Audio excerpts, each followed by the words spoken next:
Mana shu xonani 25 ming dollar to'lab olgan bo'larmidingiz? Ana endi videoni diqqat bilan eshiting.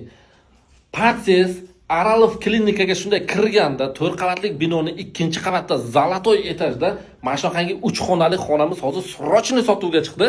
Faqat tez olish kerak, ulgurib qolish kerak. Mana shu pod'ezd, mana shunday eshikdan kiraverishda o'ng qo'limizda garderob shkof qilgan. Mana shu Wi-Fi bilan eng qizig'i mana shu yevromontaj qilingan svetlari. Mana shu prixoshkamiz bo'ladi, bu sanuzel bo'ladi. Ana endi mana shu xonamizni vitchasiga o'zlaringiz baho berasizlar. Mana shu puliga arziydimi yo'qmi kommentariyaga yozib ketinglar. Mana shu kattagina zal, akam aytadilarki, hamma mebel texnikasi nima ko'ryapsiz, hammasi qoladi deyaptilar. Mana shu bitta xonasi, bu ikkinchi xonasi.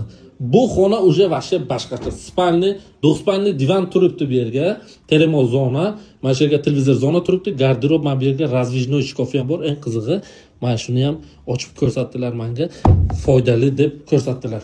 Spalni o'ziga o'zlaringiz baho berasizlar, gap bo'lishi mumkin emas. Вообще dahshat qilgan. Mana shu ikkinchi xonasi bo'ladi va uchinchi xonasi bolalarimiz uchun yotoqxona. Mana shu детский komnata bo'ladi. Remontga gap bo'lishi mumkin emas.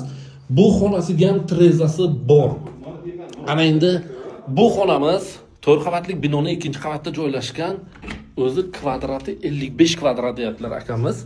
Mana shu kuxonasi bo'ladi. Gaz plita yangi turibdi.